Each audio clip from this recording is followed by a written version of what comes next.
Hello, I'm Manny Gonzales, and I'm speaking of stress. And I'm here at the Veterans Memorial in Munster, Veterans Memorial Park, a beautiful place. The landscaping is beautiful, and as you see, there's a chopper behind me.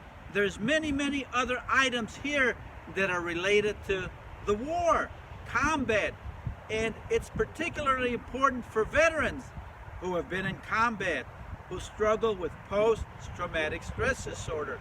That was my specialty for many years. I would go out into hospitals, clinics, basements, bars, jails, prisons, alleys, anywhere.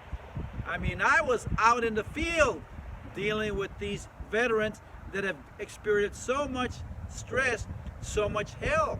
And that's why I'm here today, thinking of veterans are true heroes. You know that veterans that have put their life on the line, particularly those that have come back with disabilities, no matter what war, and here we represent every war, beginning with World War II, Korea, Vietnam, the conflicts and wars now in the Middle East. There's so many places, so many events, so many experiences veterans have gone through in a variety of settings that can cause post-traumatic stress disorder. And post-traumatic stress disorder never leaves you. PTSD is there for life, I guarantee you that. It is there, it won't leave. And nowadays we hear many people who talk about it, that it's not war related. And we do have people that have been in hurricanes, tornadoes, rapes, murders, so many horrible things that occur that people are stressed out with these horrible memories, these experiences. As I mentioned, they don't go away, and anything triggers it. It could be a helicopter overhead, it could be a storm, it could be darkness, something that reminds a person of the trauma they've been through. And it's never easy to deal with these traumas, whether you're a veteran or not. And as we look at what people go through to deal with these things, unfortunately some are not so positive. For example, people numb themselves with alcohol frequently. That's very common. And then there's the different drugs people can take, marijuana and other things, to numb their senses. And then there's people that get involved in other thrill-seeking adventures trying to deal with this stress that is in here, and especially in the heart and the soul of man. It never leaves you. But the great thing is, I'm a Christian, I believe in the good Lord, and my 3 keys to survive a mental meltdown start with that first key: attend to spiritual issues. You know, when you experience PTSD, post-traumatic stress disorder, when you've been through traumas, through hell, nobody understands. Nobody can understand unless somebody has been there, that's gone through it. However, we have an advocate in heaven, and we as Christians believe that the good Lord is understanding what we go through. So that first key is vital, it's important. Deal with spiritual issues, which means we gotta forgive. You'll never forget. You gotta forgive and let go. And it's not easy, but again, trusting God to help you one day at a time is a good thing. My second key, as you know, is develop a sense of humor. We can't take ourselves too seriously. In fact, people that are so serious, so crabby, so tough, it's just so hard for them to deal with people. They're miserable because they're isolated. Isolation doesn't help. Isolation makes you feel more, of course, depressed and anxious. So that we need to lighten up a little bit. You know, in the Bible it says there's a time for war, there's a time for peace, time to cry, a time to laugh. So we need to find ways to laugh, to remember the good times. You know, no matter what you've gone through, there's always good times. So I encourage you, as you deal with PTSD, if you're dealing with it, remember there were good times in life. Focus on those good times, regardless, because there's ups and downs. Sometimes you're down, but sometimes you're up. And when you're up, you can laugh a little bit, joke about things, enjoy life. In fact, you can go dance a little bit. I like to do that. Sing in the shower. There's things you can do that'll elevate your mood by laughing and enjoying life a little bit, regardless of what you're going through. And the third key is, of course, being thankful.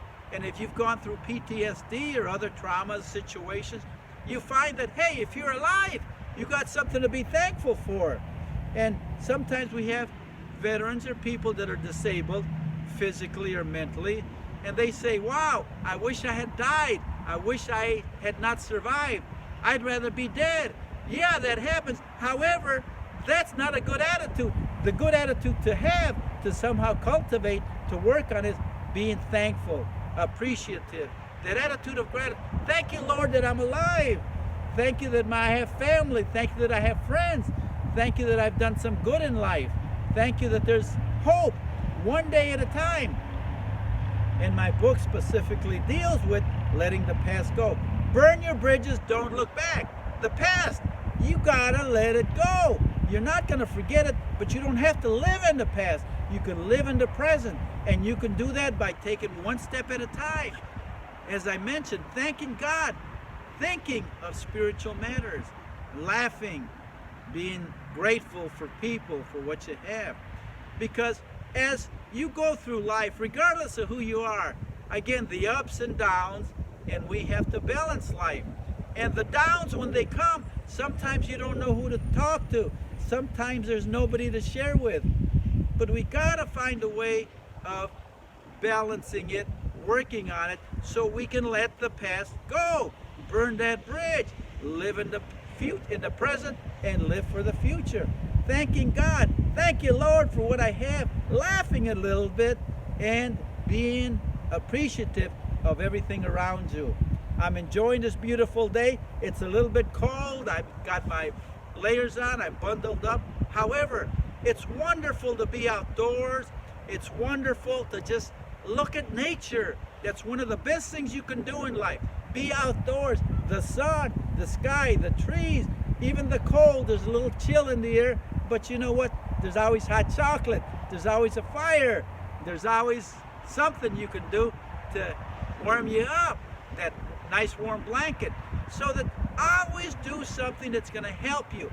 Try as much as possible to move forward, to think and live in a positive fashion.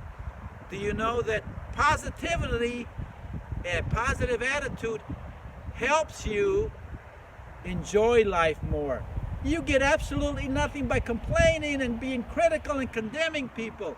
He's no good, she's no good, he did this, forget that. The he said, she said doesn't help. You gotta try to focus on what's happening today. You gotta try to enjoy life. And it can be done. It can be done one step at a time. Thank you so much. God bless you. Again, I'm on Manny Gonzales. I'm speaking of stress. My program is titled 3 Keys to Survive a Mental Meltdown.